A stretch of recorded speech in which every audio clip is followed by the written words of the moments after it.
Hello and welcome to Sword Talk. This is episode 49, I think. If you're new to Sword Talk, my name is Chris, owner of Sterling Armory and sword maker. And in this podcast we do, or we call it a podcast, it's the YouTube series.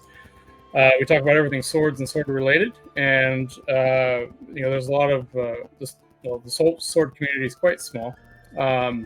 But there's a lot of folks out there doing great sword videos and sword talks and topics about all different things and sword reviews. But we like coming on from a maker's perspective, and hopefully we give our community of sword fellows and folks a little slightly different perspective. So that's what this is. So thanks for joining us.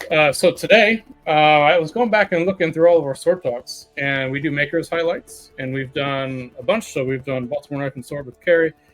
We've done Sean with Krieger and Krieger Armories, and Warbear, who is part of our crew at Sterling Armory with Warbear Armory and his works. And then I realized, wait a minute, we haven't done Copperthorn Customs, which is another group under us. That is Colton. So with that, let's bring on Colton, and let's focus on him today. Hello. Hey! Colton loves to have the attention focused on him. Real quick. So I guess, I always forget this. Before we begin, all of our sword talks, we talk about what we're drinking. So did you grab a drink? Because I forgot to ask you before we started. I did. I've got mine. Oh, good. So I have my good old faithful here, Winter Jack Daniels. I found a bunch more bottles sitting in the spare room. So I think I have like 26 bottles of that right now. Oh man. Yep. Awesome. I've got myself a screwdriver again. Ooh, I think I did. I may have done that for like the last 2 or 3. They've been kind of hitting the spot lately. Hey, yeah, it's good. Might as well keep it going. Yep. Our topic of today is basically all about Copperthorn Customs, and basically highlighting Colton here and the awesome work that he's been doing, and basically giving everybody a chance to get to know you a little better and the history behind what got you in sword making, what inspires you to make blades, and what type of if I can talk right, what types of blades you like making, etc. So I guess going way back, do you remember what started you in your interest in swords? I mean, it's like super cliche, but it's got to just be Lord of the Rings, man. Like, I think because that first one came out when I was probably around 8 or 9 years old, and it was just the coolest thing ever. So for me, that was Highlander, but I totally understand. Yeah, and it's just like I knew nothing about it, but they were just the coolest swords and the coolest movie that's ever been made. And I was just like, this is it. I love swords. And so from there, I kind of just started making like wooden swords over at my grandpa's shop because he had this. Yeah. So I did nothing fancy. I was 8 or 9, 10, but I bet I would go over there and just like make a new wooden sword every like week or 2. And I have one of my first wooden swords around here somewhere that I made when I was 12. Okay. I think I was 10. Yeah. So that's funny that we have that in common. I didn't know that. Yeah. Well, that's where you got to start somewhere, right? Yeah. Do you remember how you made it by any chance?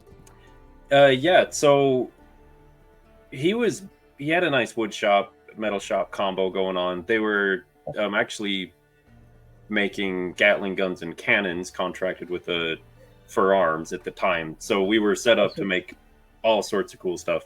But I basically just would find some wood blanks that he had sitting around. There was always under the one workbench was free game wood, whatever I wanted, all that I wanted.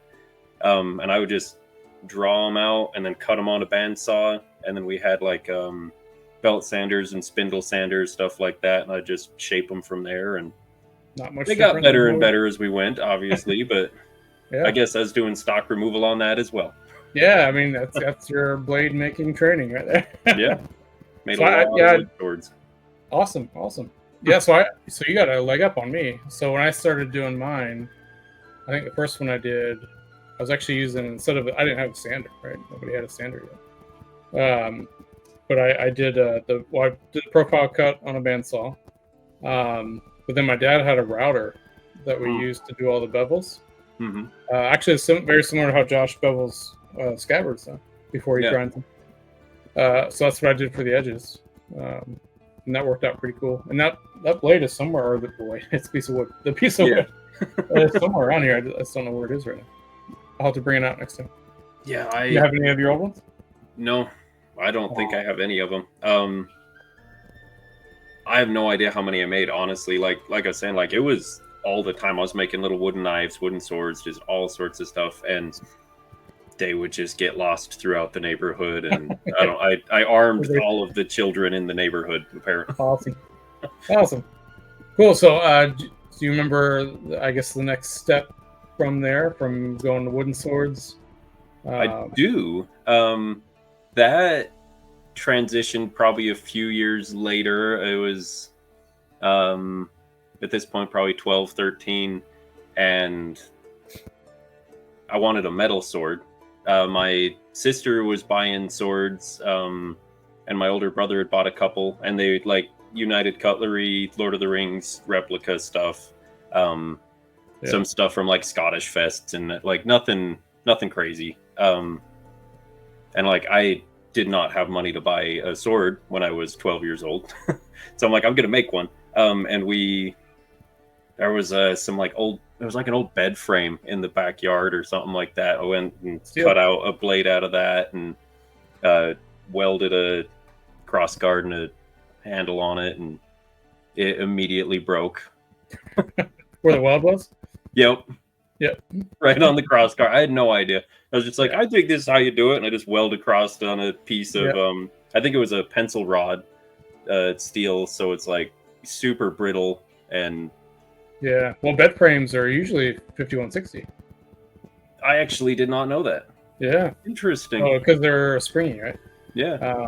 So a lot of bed frames are 5160, or sometimes like a 1050 or a 1060. I mean, this makes sense because I remember at one point I was going to do a cool one with like a cutout in the blade, like hollowed cutouts in the center of them, and I went to try to drill them out, and I wrecked like 3 of my grandpa's drill bits. And you get he was just like, what are you doing? And from that point, for like the next like 7 years, I was under the impression that it is basically impossible to drill metal, because I was like, this is just a stupid bed frame, and if you can't drill that, it doesn't drill. And then I figured that out later, that no, it's just fine, just don't drill hardened steel. Right. So I mean, at least you're working with good steel. That's pretty good. I honestly had no idea that it was even remotely good stuff. That's funny. Awesome. So I didn't realize. So are your brothers and sisters still in to sword collecting and stuff, or no? My sister still gets United Cutlery ones. Everyone, I think that's more or less all she has. What? Has she got one of yours yet? She has not. Oh. She is a major Lord of the Rings fan. Awesome. Well, she took like courses in college and read everything many times, and she was probably start of, well, I don't know, between her and my mom, she's also a huge Lord of the Rings fan. So before the movies came out, my mom decided to read us all of the Lord of the Rings books. So when I was like probably 7 or 8, she read them all to us, and then the movies were coming out, and we went and watched them all. So did you complain, where's Bombadil? Oh yeah, I definitely remembered that when I was 7, and it's like, I forget Bombadil. Well, that's awesome though. I didn't know that. So I'm surprised. So is your sister still in Utah? Well, she lives in that house like right behind my parents. Okay. That blue house. When we I didn't meet her yet, then, did I? I don't know if you did. No. Yeah, because I'm surprised she hasn't been out to see any of the sword stuff that you guys have done. So or maybe she has, and I just didn't know it. No, I mean, she stopped by our Ren Fair booth. I think the 2 years that we did it, me and Josh did it. She came out to that and stuff. But awesome. We'll have to get her a nice Lord of the Rings piece. Well, cool. So you're what, early? I mean, preteens at that point, right? Yeah. Yeah, basically at that point we started making basically whatever kind of scrap metal I can find around. I'm just cutting them into shape, trying to weld things together. You tried it a few times. Oh yeah, I made a couple. I made a couple of katana style looking ones, and like one or two longsword things, and some little knives, and was just making stuff. Awesome. Yeah. So, like in high school, did you have we're all pressured to are you going to college? What career are you doing? Et cetera, et cetera, et cetera. Did you have that sort of thing, or not a ton of pressure on any of that. It was basically like you will finish high school. That's kind of a requirement, and then from there you could do whatever you want. Okay. Oh, you have pretty cool parents then. Yeah, no, and they were very encouraging. Yeah, no, like same with mine. Awesome. Yeah, and then so my dad was a carpenter, and then a metal. I can't think of the word right now. He worked in the open hearth for a little while down at Geneva Steel. No, like they were foundry, so pouring, casting, all sorts of that stuff. Okay. And then both my grandpas actually worked there as well. That's awesome. So both my grandpas worked at Geneva Steel. My one grandpa that had the shop, that was like his whole career. Like he worked there for, I don't know, 45 years or something like that, 50, I don't know. Yeah. Then the other grandpa, he worked there on and off because it would open and close, and they'd lay people off, and then they'd be shut, and then they'd reopen, and it was just always kind of crazy. That's all in Salt Lake, right? It's in Orem. It was down in Vineyard, right? It's all gone now, but yeah. So for those watching, Orem is just south of Salt Lake or north? Yeah. So there's Salt Lake, and then probably about half an hour south is Orem, Provo area. Yeah. And technically, where Geneva Steel was like outskirts Orem, maybe not technically in city boundaries, but now it's a city called Vineyard.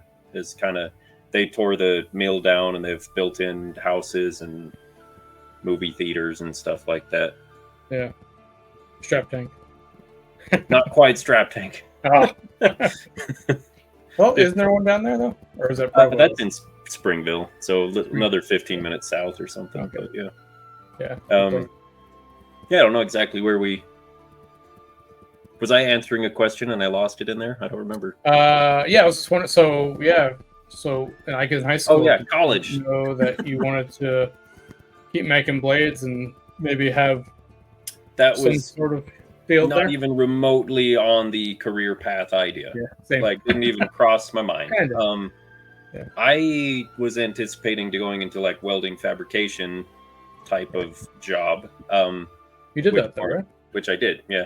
Yeah. I guess you technically still do that or no? Yes, I still do that. Okay.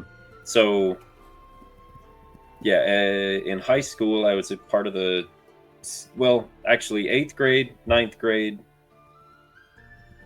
junior high out here. Then I was doing a metal shop and a wood shop class. That was a lot of fun, did all sorts of cool things in there. And then we moved into high school and I continued, and I actually through basically all of my electives at wood shop and metal shop welding class. I was trying to do that, but our school didn't have any.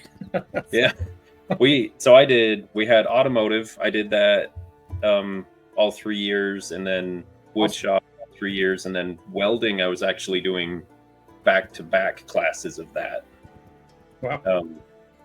In my senior year, something, I think so. Did you guys do any TIG while you were there?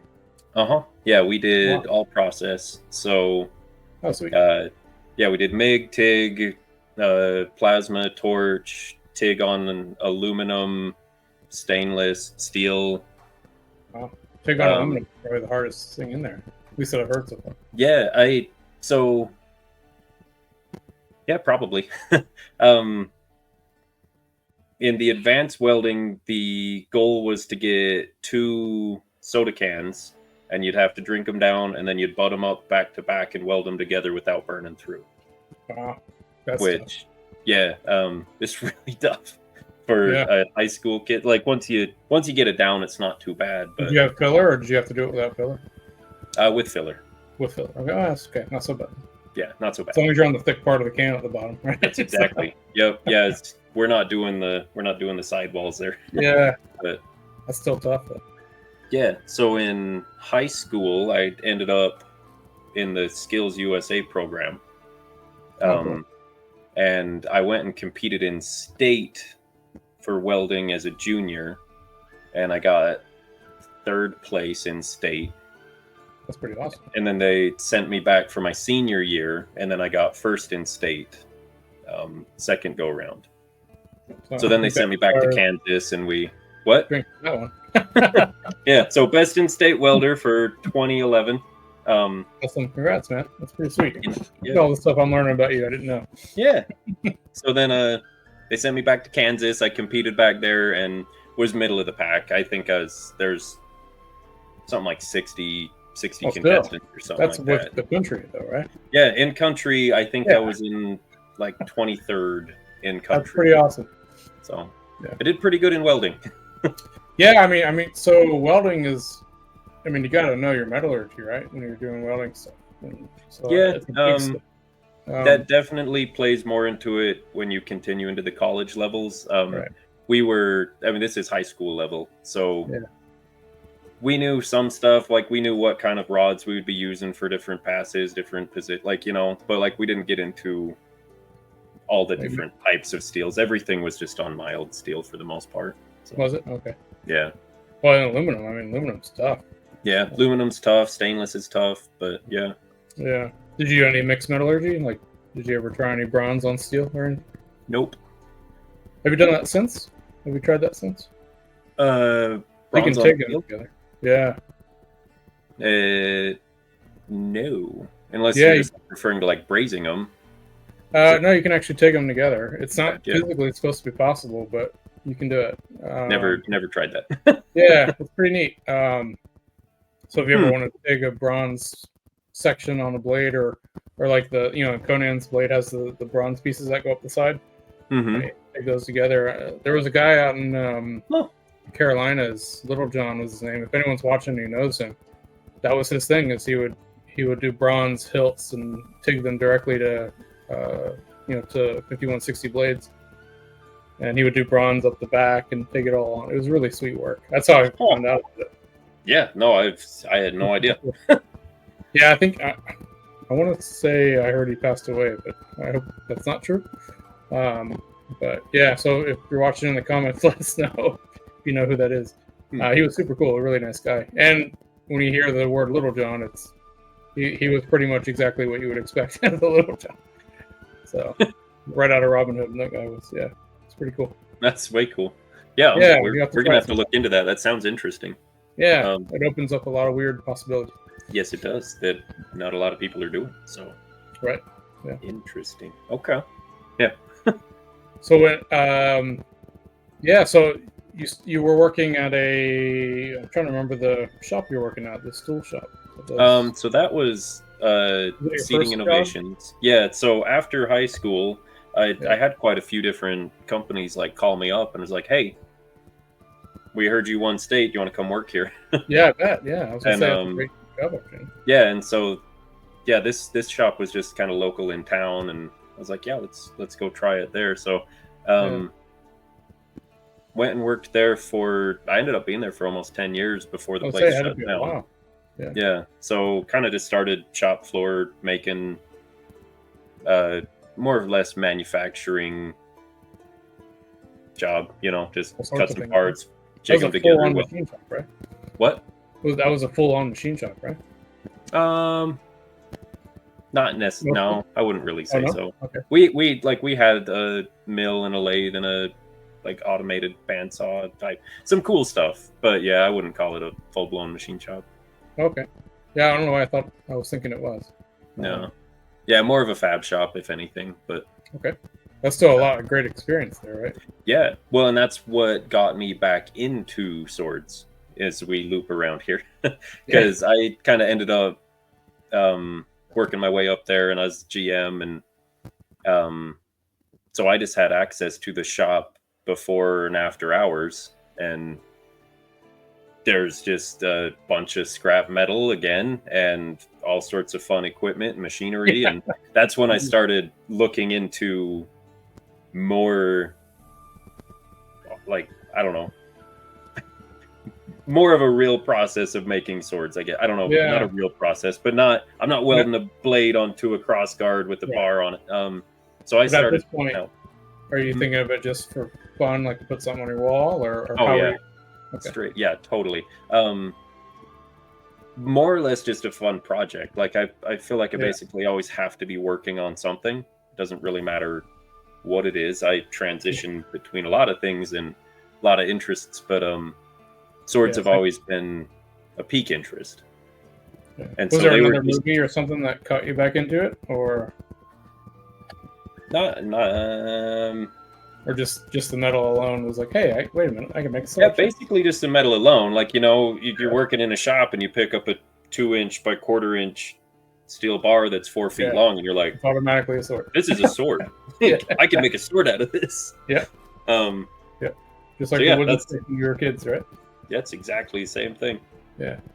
So yeah, that's kind of where I get back into it there. And I think I'm kind of only making my single, like, kind of just one every year or two for a few years there. Kind of just like, oh yeah, this is a cool side project. I'd cut out a blade and then it'd sit there for a while, and I'd grind on it for a while and kind of make a guard, and just on and off. I was going to ask, did they have grinders there, or what were you doing for a grinder?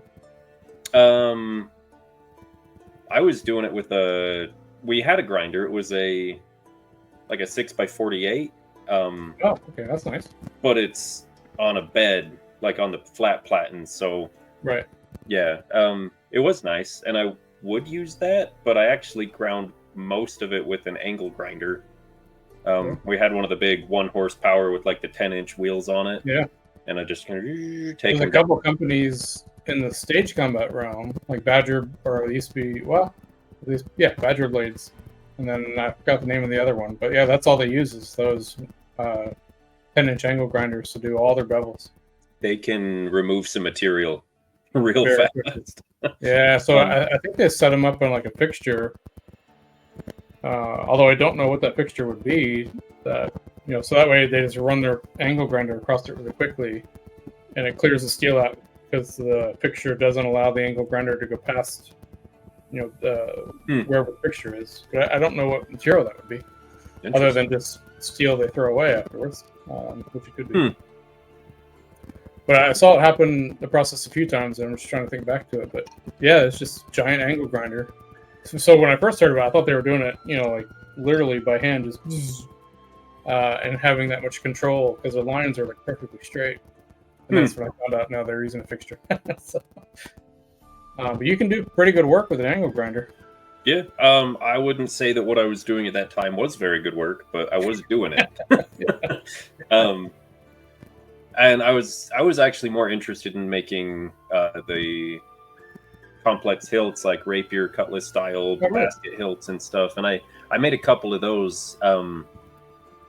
And I really had no idea what I was doing about blades at that time. Like, I wasn't researching into anything. I was looking at some pictures, being like, "Oh, that's what a tang looks like, cool," and that was about it. So materials were not great, and heat treat non-existent at this point in time. It's just a bar of steel that I cut out. I was grinding to shape. And I did that for a while. They were just wall hanger fun projects. I think I wore one to a Ren fair once or twice, like nothing crazy. So I was guess, Yeah, I was gonna say, was the next big step then when you met Josh? Yep, that's exactly what it was. Awesome. Which I met him through Evermore because let's go into the Warbear story here. Yeah, we'll move. Thank God for that, or else we wouldn't have had you on here. Yep, that's exactly where we're going here. So up to this point, it's all just been for fun. Which honestly, it's still basically mostly just for fun. Right. So I had grown up next to the owner of Evermore, and they needed a welder, and they knew that I did that. So they called me up, was like, hey, we got a project, can you come out and help us?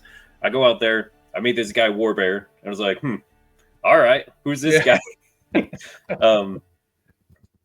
And it just kind of like, well, I don't know, we just kind of hit it off. He's just a super funny, friendly guy, you know? So it's just like, oh yeah, we're just talking for a while. And I don't think we connected the nerdy sword level for a little while there. They said it was a couple months, right? Before. Yeah, I would say so. Well, I wasn't working directly with him. I was working on stuff. He was in charge of kind of everything. So I was like, hey, I ran out of welding wire and some steel plates. Can you go grab me some? So he'd get them for me, bring them back, and then we talk for a second. And yeah, I don't actually know how it came about. I think one of the other guys I was working with there was like, we're just talking. It's like, oh yeah, I work on a sword, and he's like, you need to talk to Warbear about a sword. And yeah, did you see any of the blades he had made for Evermore at that point, or no? I had seen them around. I didn't realize it was him that had made them. Oh, okay. Yeah, so I was like, "Oh, those are really cool." In my brain, I thought that's what got you guys talking about. No, not even. It was somebody else mentioned that he makes swords, awesome. And I was just like, "Sweet!" So we kind of got talking, and I'm all excited because I'm like, nobody else I know makes anything remotely to swords. They're not in this same interest at all. Like I was saying, like family has bought some swords. That's about it. Yeah. So then I start talking to him, and he's all excited. He's like, "Yeah, man, like you should grab some of your stuff. Come over, let's check it out." And so I bring him over, and I pull him out of the car, and he's like instantly just like super excited. He's like, "Oh my gosh, these are really cool." And then he's gonna hate this story for me. But then I hand one to him, and he holds it, and he's like, "Oh gosh." And his face just changes, and it's just like, wait a minute, what is this? He starts hitting it, and he's just this is heavy, and it's like, this is, what the hell is this? He didn't say anything, but like he could, it was pretty funny, because I really had no idea what I was doing. I think one of my bigger ones was like 7 or 8 pounds at this point. Awesome. And it was pretty sounds funny. Right up his alley, though, right? Oh yeah, totally. Awesome. Yeah. So then he's like, "Hey, like I'm sitting here, I'm making stuff all the time. Come over if you want me to show you some stuff." And so that's where I really got into this. Awesome. So I guess so at that point so he gave you access to work on his grinder and stuff, right? Or like how did that go about? Oh yeah. No, like instantly, just like, man, this is so cool. I'd love if you wanted to come over and we can make swords together, and I'd show you the ropes more or less. Do you remember the first time we actually met? It was a while after that. Yeah, because he kept mentioning you because you were you grinding some dagger blades for him and some I ground some dagger blades for him, and then me and him was working on a sword together. And oh, that's right, you showed me the one guard where you grounded a little too much. Oh gosh, well that was my first time working with that bronze, and I'm just sitting there like this big old grinder with bronze and high grits, and it's just disappearing, and I'm like, what is happening? Yep, a little different than steel, huh? Yeah, it was quite different. So that was I made it, and I kept having to go back and forth to try to even it out, and I got really skinny and got to the very end, and he's just like, "Hey man, like this looks amazing, but beep," and he just like bent the guard, and I was like, "Oh." I remember, so I was up with him. We were doing some event out there. I can't remember what it was. It might have been Evermore, actually. But I hadn't met you yet, and I don't think I would actually end up meeting you for another couple, like either months or weeks. But he showed me some of the dagger blades, and I was like, "Holy shit! Like, who did this?" Because he's gonna hate this too, but it was a little better than his grinding. So at that time, he's obviously gotten a lot better since. But I was like, "Man, who grabbed this?" And he was like, "Oh, it's this buddy, this guy named Colton." And I was like, "And awesome! Like he's really good." And I knew it right away. And he gave me that look. He's like, "I know he's better than I am already." So it was really funny. We joked about that for quite a while before I actually met you. Was the first time I met you when I was working on that one blade in his garage? Was that the first time? That was the first weekend. I'm actually remembering when we met now.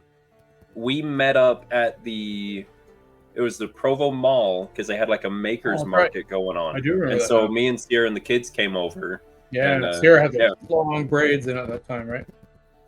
Oh, she might have. I don't remember. Yeah, now. I remember that. When I first saw her, I was like, "Whoa, that's a really long hair."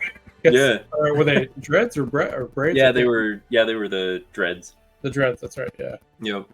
I thought that was pretty awesome. Yeah, so that's where we met, and then we went back to Josh's. I think like 2 days that weekend, and you were working on that green Irish ring at the time. Yeah, that's the one that Joe Chiappetta ended up buying. Okay. He competed with it at at the Perth Fright fight.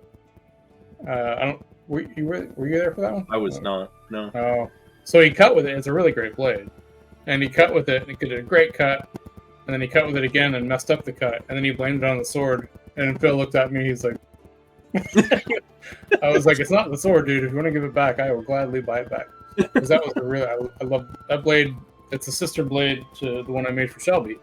And yeah, I wanted to walk through that whole process with Josh. Like, he was still at that time, he was nervous about grinding. Yeah. Blurry again? Yeah, you're a little blurry. I'm very blurry again. No, it was the distal taper weekend. Yeah, it was. Because Josh was nervous about doing it. And I was like, dude, it's really easy. He was used to doing it on smaller daggers and he could do it really good there. But on longer blades, he was nervous about it. So, yeah, we walked through the whole thing. And he did his pommels and guards a little differently than I do. So showing him that as well. I don't think it's coming back. I'm just giving blurry. It will eventually. But yeah, that was a great weekend. I was also showing him, hey, like, this is roughly how quickly I make blades. So I think I ground. Yeah, I made that whole sword in a weekend. But we were really rushing on that. Yeah, it was also pretty simple, right? It was mind blowing to me. Yeah, because working on. He had given me a blade blank to work on down at my shop. Just yeah. And I think at that point, or was your shop set up at that point? No. Yeah, no, I was still down at the Seating Innovation shop. Okay. Yeah. And I worked out of there for a while, actually, probably like, I don't know, at least a year and a half or something. Oh, Most really? of my stuff was coming out of there, yeah. And they had a grinder set up there, or was that the flat horizontal one? That was still the horizontal one. It did have like a 6-inch wheel at the back of it that I was utilizing. Was it a steel wheel though? On that Yeah. one? Yeah, that sucks. Yeah, which I'm like, well, I honestly, that probably plays into me being able to jump on Josh's and be able to do a little better, because I was grinding everything on a 6-inch steel wheel. That's really and then I go over to his and he's got a 12-inch contact wheel. And I was like, ho, this is great. Yeah, I know. It's so much better. Yeah, it's not bouncing off every millisecond, right? I got a very crisp ridge lines on that steel wheel. Oh, but yeah, they were definitely a little more wavy back then. Yeah. Did it bounce off a lot? Just chattered like crazy against the wheel? No, I don't really remember it doing that much. At least you got a smooth wheel then. Because I know I started on a steel wheel. It was a really good wheel. Okay, yeah, mine was shit. So pushing a blade against it was like chatter heaven, like just vibrated you like crazy. Yeah. Okay.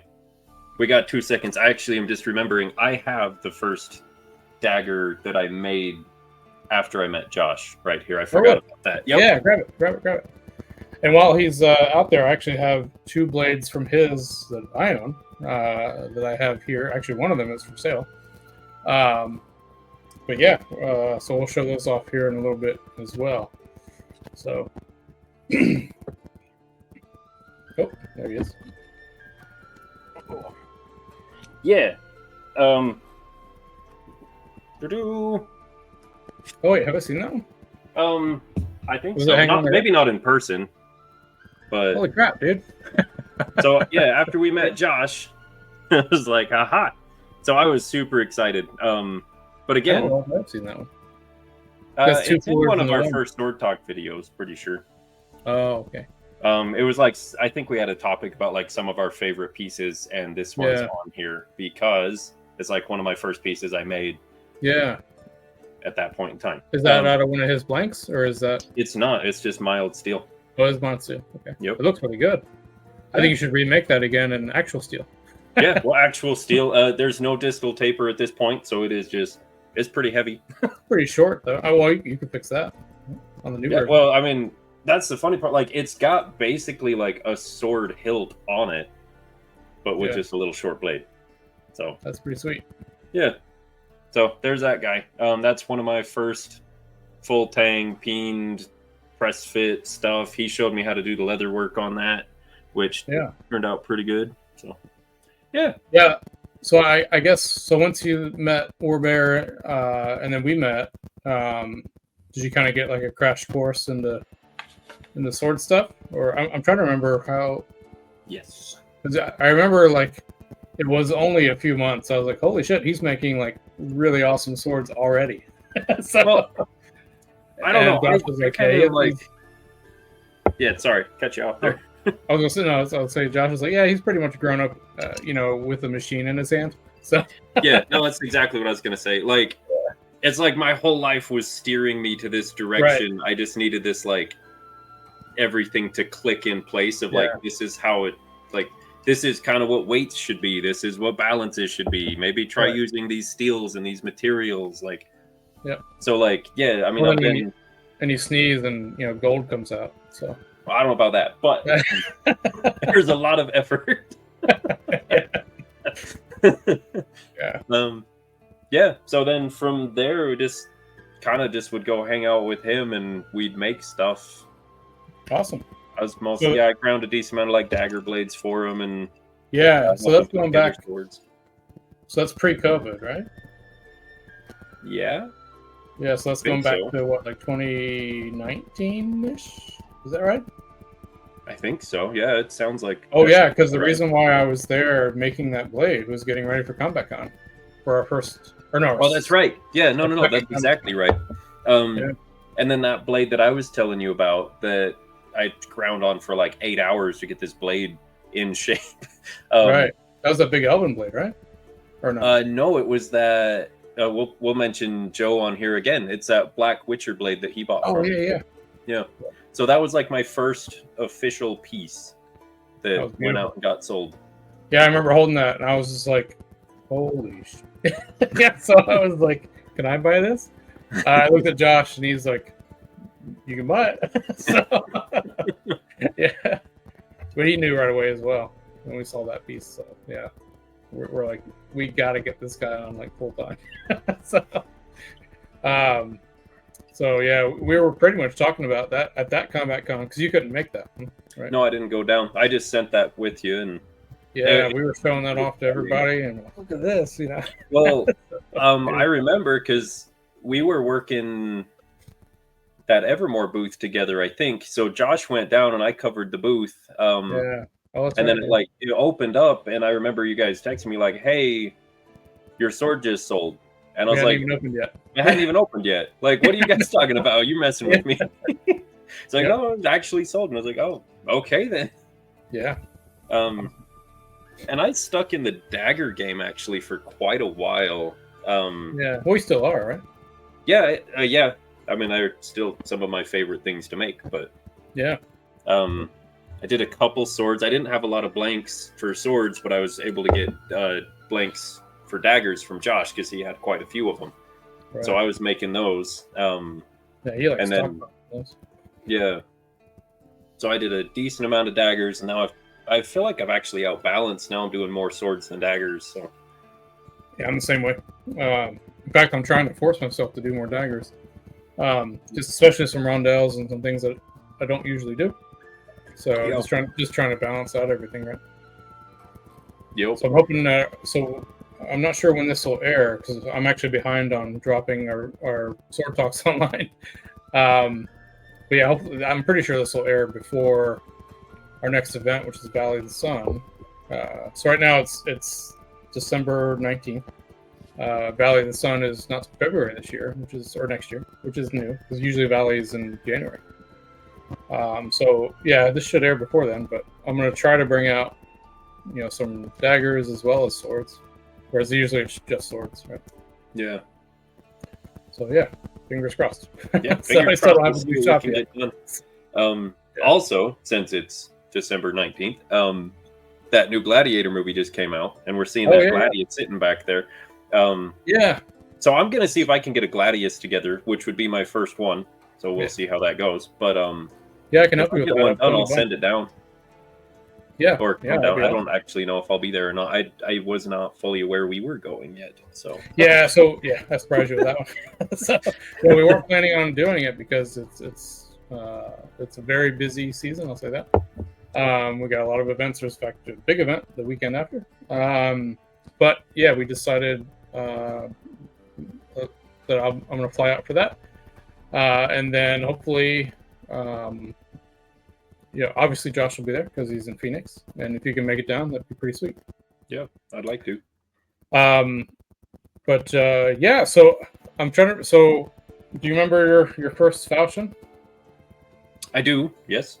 That's the one that I have here, right? Yeah. Awesome. So that blade came from you, because me and Josh were honestly. Yeah, we were both a little desperate for blades at that time. Yeah, I couldn't remember. Well, the blade blank came from me, right? Oh yes, yeah, just the blade. Yes. Yeah, so I couldn't remember if this is one of mine or one of Josh's. But yeah, I saw it when I'm trying to remember the show that you made this for. Was it Combat Con as well, or like was it 2 years ago or something? 2 or 3, I don't remember exactly. But when I picked it up, I was like, "Oh, I gotta have this." So this thing's awesome. And actually, so currently this one's for sale, and the only reason why is because we have a shop to build, and we're so behind, and we need all the money we can get. But this thing is absolutely awesome, and this is your first falchion, right? That is, yep. So what I really loved about it was the details you did on the pommel. That's actually the first thing I noticed. So I saw the pommel first, and I thought it was an arming sword, which got me really excited already. But then I saw it was a falchion, and I was like, "Oh my god!" So, but it was super cool. So yeah, I fanboyed on this one. I think that's a first for two. I think that's my first hollow ground pommel and my first falchion. Yeah, because the pommel's hollow ground. So, did you do that sideways on the wheel like I do, or did you do it out on the mill? This is on the lathe, right? I think that was on the lathe. I do them actually all on the grinder now, like you do, but yeah, I think it goes faster, doesn't it? Even though it goes faster, and I can taper them, which I really like taper. Yeah. You know. Yeah. Although weren't you able to taper one on the lathe? I did, but I struggled to get it consistently mounted and tapered. That's gotta be hard. Yeah, because you're just shimming it, right? When you're shimming it to the taper point, and then cutting it, and then flipping it around, and then cutting it. I was like, I should just grind these. A, because hand ground stuff looks really good, and then B, I don't know if it's any easier. So yeah, I don't know what I do with the cork for this one. What I just do? I don't know what I do with it. Oh, there it is. I'll say I can't put it back down if I don't have the cork for it. But yeah, so this one was absolutely beautiful. I don't remember if we had talked about falchions much before you made this one. Not a lot. I messaged you a couple times. I'm just like, hey man, the paper be similar. Like, what kind of a weight am I looking at? And yeah, this is absolutely gorgeous. Fantastic cutter too. I've cut just a couple tatami so far, but yeah, it just sings right through them. And I don't want to. You put a cork on the tip. Yeah, cork's on the tip. Yeah, I can't get a good ring. I need to. Yeah, not really. There we go. Oh yeah. But yeah, every time we hit tatami and go through, it goes ting, which is super cool. Yeah, absolutely loved it. That wasn't the first time you did your Maker's Mark, though, right? Oh, I don't know. There it is. It's possible. Upside down. I don't remember that. Yeah. Yeah, because I remember you were playing with Maker's Marks for a little bit, right? Yeah.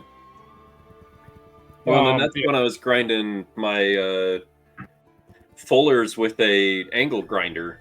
Yeah, and they look great. Like, I don't know how if you get those like contoured abrasive wheels that can fit in there, it makes a nice. It works pretty well, but yeah, you got it really well. The depth is consistent too. Yeah, I was surprised. Because I had thought about it before and I tried it, but only on like very narrow pullers. like especially for daggers and stuff, where you just need like it almost looks like a line more than it looks. Yeah. Like so I did that with angle grinder or even a bench grinder. Where you have the blade laying on the table and you just lifts it up into the grinder and pull it. Which I think is what you were doing, right? I did try that a couple times. It worked all right, but that was the easiest for me to get a straight line. So, yeah. But again, only like maybe a 1/10 inch wide was this the only thing I did that way. So, yeah, I didn't do anything wider than that. Yeah. So then the other one I have here was a kind of a challenge. I think it was for me, right? Yeah, it was. Yeah. If I help you with the grinder, so can you make me a longsword? So, and yeah, look at that. So I got this puppy. This one I'm not selling. So, yeah, this thing is super sweet. The grip on it is gorgeous. The guard is pretty sweet. I love the. So normally, we don't even think about the ends, right? We just do flat ends. But Shelby was just mentioning the other day, she really likes how the taper is on the ends of those guards. I actually often do slight tapers on the ends of my guard. It looks great. And it has the ricasso that I like. And then that fuller is just. It's still, I think, well. I'm trying to remember. It's a super clean fuller. You did do it horizontally first, and then you cleaned it, and it looks great. Yeah, because we got the grinder, and then that was the first thing that I ground a fuller in. Yeah, and that pommel is sick too. Because you just kind of right to it, and it's a nice spot. Like those. Yeah. I just realized there's a little spot that I need to clean from when I cut with it last time. Well, it's kind of funny because I'm actually sitting here thinking the one that I've got sitting here to show, as I pulled it off the wall, I was like, oh no, there's a little fingerprint on there. Is there? Yeah. I was like, oh no. It happens. You gotta have pretty. Oh yeah, you want to go through that one real quick? So I think we can run through this guy too. This is one of my a lot more recent, I guess. Actually, no. This was down at Valley of the Sun last year, so that's almost a year now. Focus. So this is definitely one of my showiest pieces I have done. There we go. Can't quite get it to. It's really struggling to focus. Let's go on my end. Okay. Well, that's good then. Yeah, so this one was for my wife for Christmas, and she said, I want a really big green Irish ring. And I said, perfect, because she leans a little more into the fantasy stuff. Blade is slick. Yeah, very. And so this one, I don't remember exactly how long it was. It was huge, right? It's a 39-inch blade, I think it was. I can't lift it up high enough to show you. Yeah, no, it's pretty big. Yeah, I remember it being huge and weighing nothing. Yeah, I mean, and that was kind of I basically wanted it to be handle like a great sword for her size. Right. So we're keeping weight down as much as possible. Yeah. And it worked out really well. I can't. It does, yeah. So it gets super thin after the fuller, right? Yes. Yeah. But I mean, that's why it weighs like nothing. So yeah. When I picked that up, I was like, holy crap, this weighs nothing. Yeah. Also with the ring pommel and the blade that long, I was kind of struggling to get the balance pulled back far enough. So I kept pulling a little more weight out of the tip. I think I may have even pulled a little bit of length off of it as well after it was all kind of together. And I was just like, I think that's big enough for it. It's really slick though. Yeah. So that was out at Valley, is that right? Yeah, we just brought it down and kind of showed it off. Oh, that's right. Yeah, and that was the time that you and Sierra were both there, right? Yes. So that would have been January last year. Yeah, wow. Because I gave it to her for Christmas last year. Yeah. And then that also made an appearance, I guess, right after at SoCal, didn't it? I don't think so. No, I just brought it back home. Okay. I thought it went to one other event. Did it go to Combat Con? I don't think so. I think it's only been at... Maybe it has. Okay. Maybe I just remember seeing it and playing with it a bit more. I believe that it only went to Valley of the Sun the one time, because we weren't going to be able to ship it back because none of the rifle cases were big enough. So I just brought it back with me. Oh, that's right. Yeah. So going back to this guy. So this is when you first got that grinder, right? Yes. That's the. Trying to remember, was that the Fear or was that it's the Fear? Yeah. So are you still liking it so far? I know it was a hassle to get it set up. It was a bit of a hassle to get. It's a quality machine. Like, it's well constructed. It runs really smooth. Like, I do like the machine. It was a hassle to get it.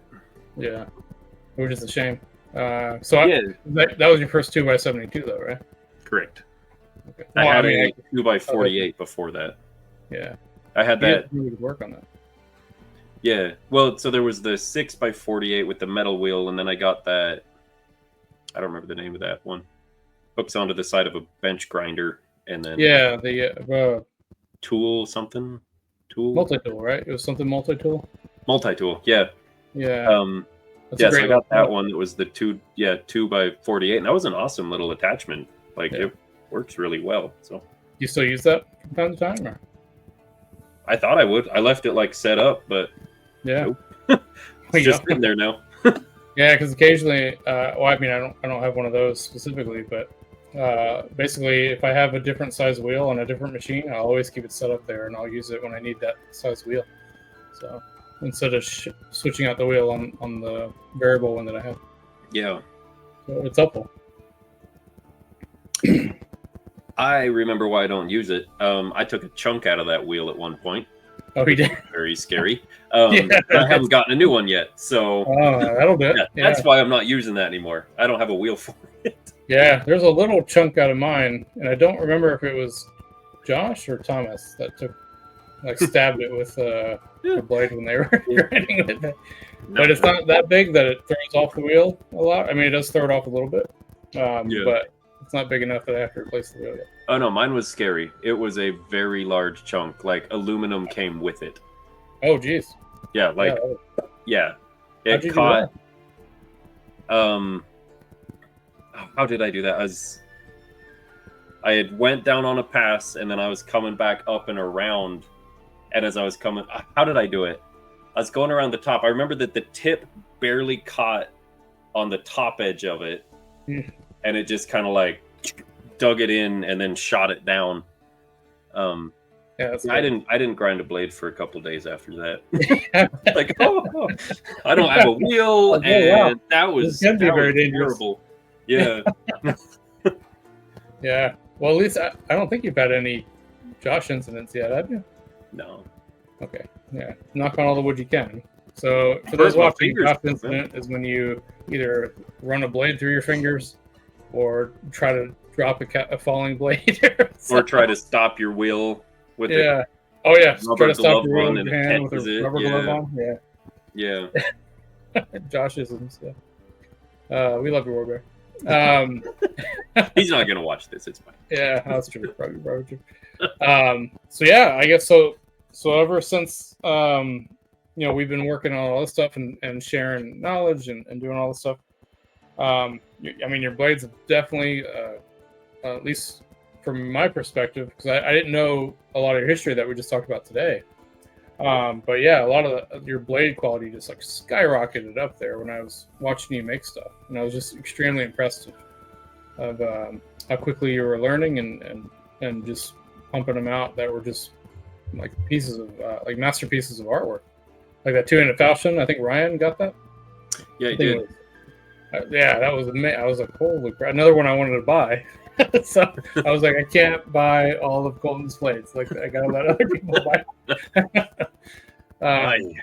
Yeah, but they've all been fantastic so far. So we're excited to see, both sides of it, right? So the fantasy side, because the fantasy blades you make, I think, are well within, like, when you first saw those Lord of the Rings blades, right? Yeah. And how cool they were. And then when somebody goes and picks up one of your blades, that's a fantasy blade, you can tell they have some sort of preconceived notion in their head because it's a fantasy blade. But then they pick it up and they're like, "Oh my gosh, this is a real sword!" Like, and it's light, and it's amazing. Every time somebody picks up one of your blades, you see it, right? Hopefully, you're seeing that too. And then the same thing on the historical side when you make stuff kind of like the one you made me here. There's a tiny little bit of a fantasy edge on it, but it's very much there, but historical. Yeah, those look great too. So yeah, I'm excited to see what you want to do in the future and what sort of path. If you end up getting into rapiers or complex longswords, anything like that. Complex longswords, like for sure. Yeah, that's super. Everybody listening just cut out their ears peeked up like this. Yeah, definitely. And like I've dabbled in it a little bit with like a couple of like ring guards and stuff, but and then I haven't made any. Even the ring guards, right? The one Kyle got, I think, right? Yeah. So it's pretty much Kyle, very similar to this, but with rings on, right? It was a bit longer. Yeah. Well, so it had the one ring on it, and then it had the S guard with like the little ball tip quillions on it. Oh, right. Yeah, that was gorgeous too. Yeah, that one. We did that. That's in one of our pumpkin cutting videos, isn't it? Yes, pretty sure. I think it was the long one that I took. I added. Yeah, it was a fairly large one. I don't remember how big. Like, yeah, I think it was 46, 48 inch, something up in there. Yeah. Well, I don't remember exactly. Kyle can tell us. Did he ever review that one? Do you know? I don't think so. Not yet. He said he's got a pretty big backlog. Last time I talked to him, he said, I don't think he's cut with it. Really? I don't know that. It's been a couple months, or this could have been a year ago conversation. I honestly don't remember. Wow. But awesome.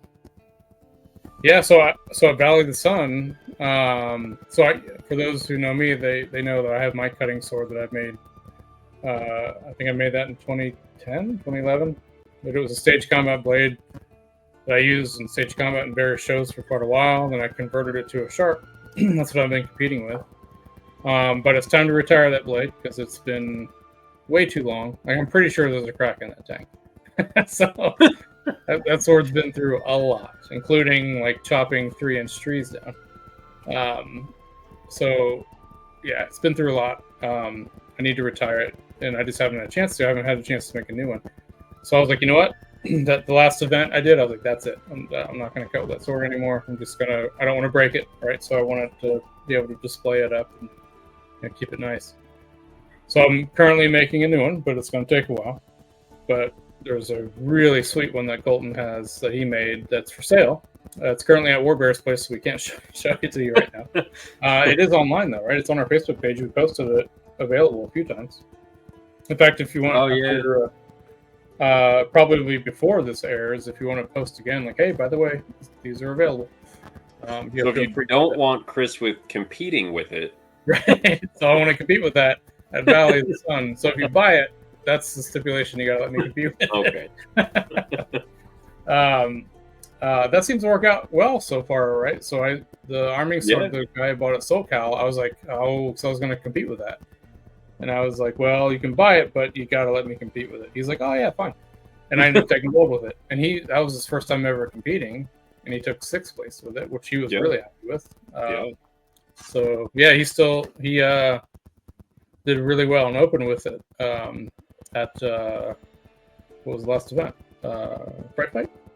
Yeah, so he cut with that. Did he use that blade? No, I'm sorry. It would have been the tournament before then where he had arming sword. And he continues to do well with it, so he's really happy with it. I made him a longsword shortly after that as well. But yeah, so I'm excited to cut with one of Colton's at Valley of the Sun in 2025. And then hopefully my blade will be done shortly after that, hopefully. We'll see. I'm sure it will. I'm pretty sure yours is going to sell pretty quickly once they know what I'm cutting with it. So, or not even that, just once they know it's still available. Yeah, because it's a really sweet Irish ring hilt. I'm actually shocked we still have it. I am as well, because I brought it down to Combat Con, and I was just like, this is a pretty sweet sword. And then it was still there, and it's like, oh man, I don't hate that. I don't mind keeping that for another little bit. That's a Yeah, Comic Con was weird this year, right? I think it was just weird. an issue of honestly the economy. Like Yeah. nobody did, like even Albion was like, yeah, we haven't really sold anything. So it was a really weird year at Comic Con. A normal year, I think that would have sold instantly. But yeah, I think it'll go pretty quick once people know it's still available and get to see it in person. Yeah. So yeah, excited for that. Do you have any? So we have Valley of the Sun coming up, SoCal coming up. SoCal's not till March this year, so it's pretty far out. So any plans for some different or new blades coming out? Yeah, like I was just saying, like I'm very interested in doing a Gladius. Oh yeah. So that's gonna be happening. You know how you're gonna do the hilt? No, Do you that's have any kind walnut? of what? Do you have any walnut? Yeah. Okay, perfect. So Yeah, the I've got guard some. pommels are usually a walnut or like an ebony. Yeah. So yeah, I'm gonna do walnut. Interestingly enough, I still have large chunks of walnut from the cannon and Gatling gun days. Oh, do you? Yeah. Awesome. So I it's actually, good stuff.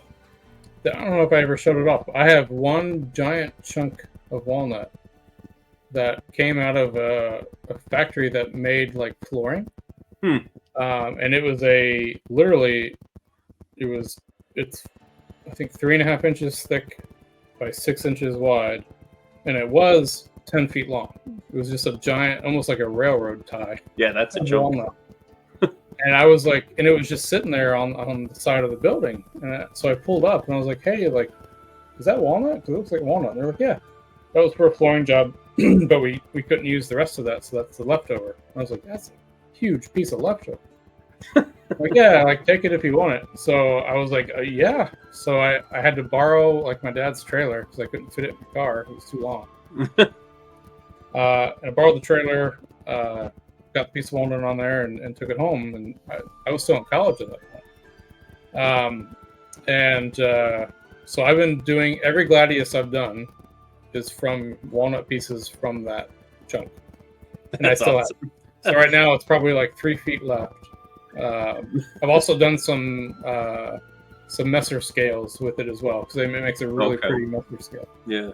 And those take up a lot more wood actually than even the Gladius stuff does. So Gladiuses, Spadas, the messers, they've all any walnut you see on any of my blades is from that one piece of wood. so I don't know if that is a good thing. So that means I'm not making enough of those, I guess. Oh, it's a pretty large chunk, but it was a very large chunk. Yeah, and for the one-offs that we do, I think I've made at least 20, if not more than that, Gladiuses with that, and then at least 6 or 7 Spadas, and then one big 2-handed messer, and then 2 smaller single-hand messers. Yeah, I love the walnut. So Shelby actually found a box of. I'm not sure where she found it. Well, it's actually 2 boxes, and it was just nothing but like 1/2 inch thick by like 6 by 6 pieces of excuse me of walnut blanks. It's like, where the heck did you find that? She's like, I don't know. Could you use it? And I was like, yes, so, absolutely. So I would use that for the scales now instead of cutting out of. Yeah. But yeah, it's really cool. So yeah, I recommend that. Well, and walnut it looks so pretty once you shine it up. It does. Yeah, it's definitely a favorite.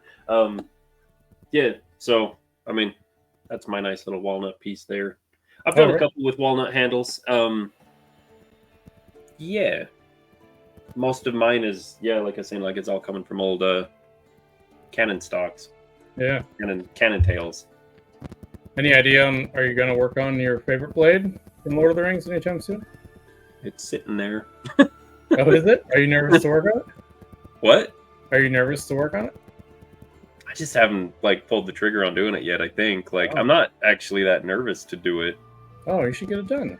I should get it done. You get it done, and you should compete in cutting with it. Is that why you're not doing it? Because if you know we're going to tell you to compete with it. Basically, why? Yeah, awesome.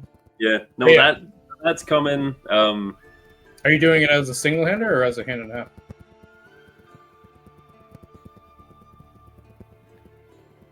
Oh, I'm trying to remember how big my blade is. I think it's a fairly large single-hander. I think it's going single-hander. So it's like a 34-inch blade, or It's bigger than that. I'm pretty sure. it's bigger than that? I think I might be like a 36-inch blade. Oh wow. What's the original? The original, I believe, is 39. Is it really the blade? I'm not positive. I'd have to look that up. I want to say the blade was like 39 inches. Could be wrong. Yep. Yeah, I'll have to look it up. I thought it was 33 for some reason. I know it's wide. Oh, no. Maybe I'm thinking overall length right now. Overall, that would make sense. Yeah, overall 39. Yes. Yep. Okay. So that's not too bad. No, mine. Yeah, it'll be a single-hander. Oh, I don't. Yeah, I'm racking my brains for stats right now, and I can't get them. And like, Yeah, I'm just like, I usually know this off the top of my head. Yeah. But So the way that pommel shaped on the Boromir blade, you can always get, even a single hander, you can get a second hand on that. So yes, you could use it as a longsword. yeah. I think I'm doing a 38 overall on mine. Okay. Pretty sure. So I give you about a 33 blade, right? Or no. So. The handle's a bit longer, so a little 32 blade maybe. Probably somewhere in that range. Yeah. Awesome. We'll see what happens when I see what happens when I get there. Right. Well, I look forward to that. You're not selling that one though, right? That's just for you. No, that's just for me. Awesome. Yeah. So my arming sword cutter is, I think, that size. It might be slightly shorter because the pommel isn't as long as that pommel. Yeah. But the blade, I think, my blade is 30. I think it's 33. But it's not as wide as Worth's, right? Because it's a diamond grind, not a fuller blade. Yeah. So my blade's only 2 1/4 wide at the base, whereas I think Boromir's is 2 1/2, 2 3/4. I don't think it gets up Maybe 2 3/4. No? Actually, I think I cut mine at 2 3/8. Okay, that's a great size. Yeah. Well, I mean, again, I'm making it as close as possible, but for my size, because right. I mean, Boromir, Sean Bean, what is he, like 6'2" or something? I'm like, I'm 5'10". I need to scale this down a little bit. So we're keeping it in that scale, but to my size. Did you know Phil has one of the originals, or not the original? Sorry, yeah, one of the ones made by Peter Lyon. Yeah, I've talked to him about that. It's like, oh man, like that is cool. We got to see, actually. So we got to see if we can see that if we're in Phoenix sometime. So if you come out the valley, I can see if Phil can bring that out. Yeah, that would be amazing. Like, but the other thing we need to do, especially with you and Josh, or the three of us, need to get out to the Art Institute of Chicago and the Met, and then the Art Institute in Philly to see all the original blades and do some studying of original pieces. So I'm excited about that. We got to find time to do it. We've been talking about it forever. So I don't remember what you're talking. We've been talking about kind of future projects. You sent a picture. I think it was like a year or two ago. I do not remember what it is, and I'd have a hard time finding it. You'll probably remember. Fairly narrow blade. It has a black leather grip, but the secondary on there is super thin little metal. Oh yeah, that's what I meant. Okay. Yep. I kind of want to make one like that just because it's so weird. So very weird, but original. So somebody actually tried their hand at that, but it surprised me. They just did a normal grip on it. They did the whole sword, the cross guard, the blade, the pommel, all accurately, but they didn't do that little secondary grip piece. They just did a normal grip, and I was like, "What? Why did you? What's the point of doing sword?" Right? Yeah, that's. But I think it was a customer request. I think is what it was. And I'm trying to. It's. I think it's. I can never pronounce his name. Magi Cupchits. I know I'm butchering that name, but I think that's who it was who made it, and it looked great until I saw that secondary grip, and I was like, "Oh." So I posted. I was like, "Hey, you're not doing everything looks great except for that part." He's like, "Yeah, it was a customer request." And I was like, that makes sense. Checks out. Yeah. I want to try. I think I want to try one of those too. I don't know if anyone would actually buy it. No idea. Because it looks so Like weird. I don't know if I care. Like it's just super interesting. Like Yeah.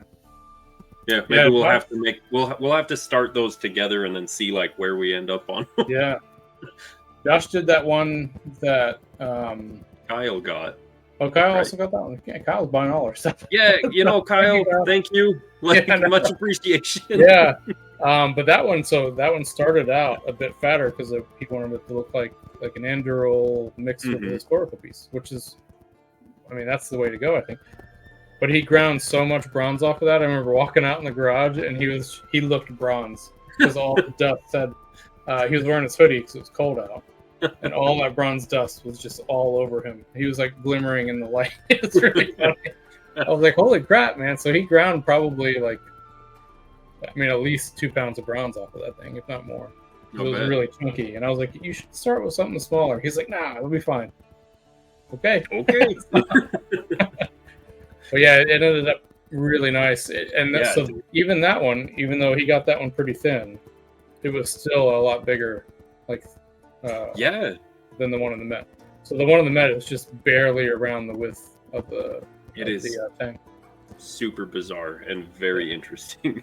Yeah, especially because when it hits the handle just automatically, jolts out. So yeah, I want to say, I don't know. So when Adam Savage was at the Met, is that one in one of those videos or no? I don't remember if it was. It might be. So it might be. Yeah. Actually, maybe. Those out, see if it's there. But yeah, it's a really cool piece. It's really long too. It's really long and super light, and that's like a late 15th century, early 16th century. Although the curator there, it was in that video with Adam Savage, because I remember him talking about. The curator there thought it was much earlier, and I was like, I don't know if that's true, just because of the blade design in general. It seems like a little bit later, but it's still a really cool piece. It would also be a great Tommy cutter. So that blade's super thin. That blade's almost as thin as the one that you did for Sierra. It's really thin. So I don't remember where I landed on that. I think I ended at like 80 thou. Yeah, I was gonna say it's right around 80. Yeah, because that blade, when I measured it, I want to say the tip is just under 80, and then it gradually distils out. So like where the fuller ends, it's about maybe a 1/10 inch, maybe. Super thin. That is very thin. Yeah. Huh. It's a long blade though. Yeah. Yeah, that'd be fun. We'll put that on the list of someday projects. I don't know if it's anytime soon, but someday. Yeah. And yeah, hopefully, I mean, one of these days we can all get over. If you guys can come with me when I do a trip to the UK or Europe. Yeah, pretty sweet. That'd be really sweet. We do need to do that at some point. Yeah. Awesome. I'm actually curious if we're missing some little tiny museums hidden around. They'll probably have, like in St. Augustine in Florida. I don't remember where it is because I have found it since, but when I was younger, there was a museum that had a bunch of Spanish rapiers. And I got a chance, I mean, they had them pretty much, they weren't out in the open, but they weren't, like, you could get 360 around them and, like, see everything.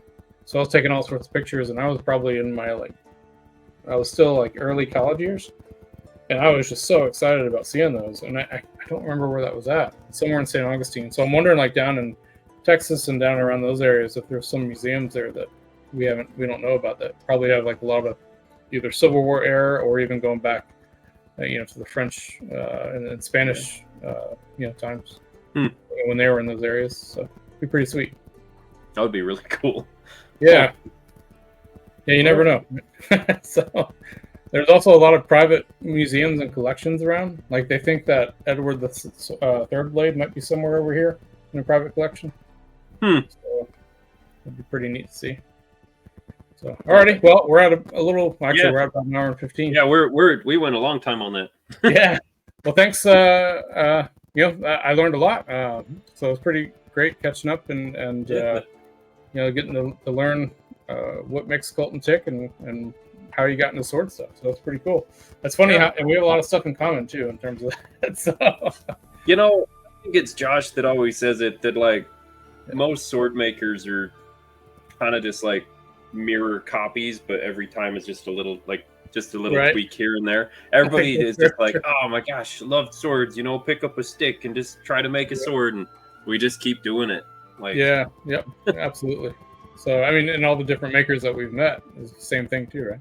So, that's all just love I swords. think that's why everyone in the community is pretty awesome. So Yeah, we're just happy to be here.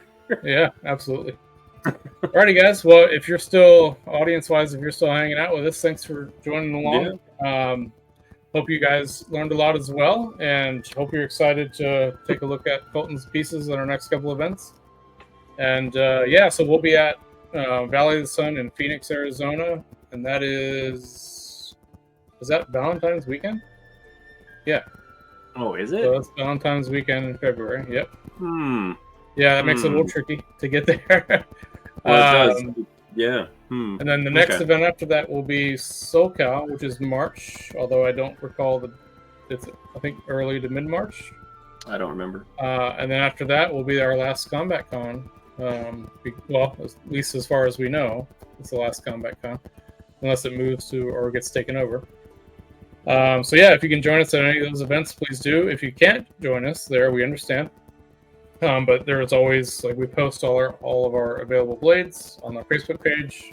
We know it's not the easiest thing to get through, but especially because I just loaded a ton of images from Germany, so that bumped everything down. So we need to post our available stock again, so it's up at the front. Yeah.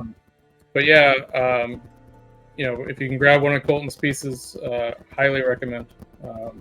Thanks, man. Again, I want to buy them all myself, but I got to put the brakes on that there, because I got to actually make money somewhere too. So, alrighty. You want to close real quick? Let everybody know where they can find you. Yeah.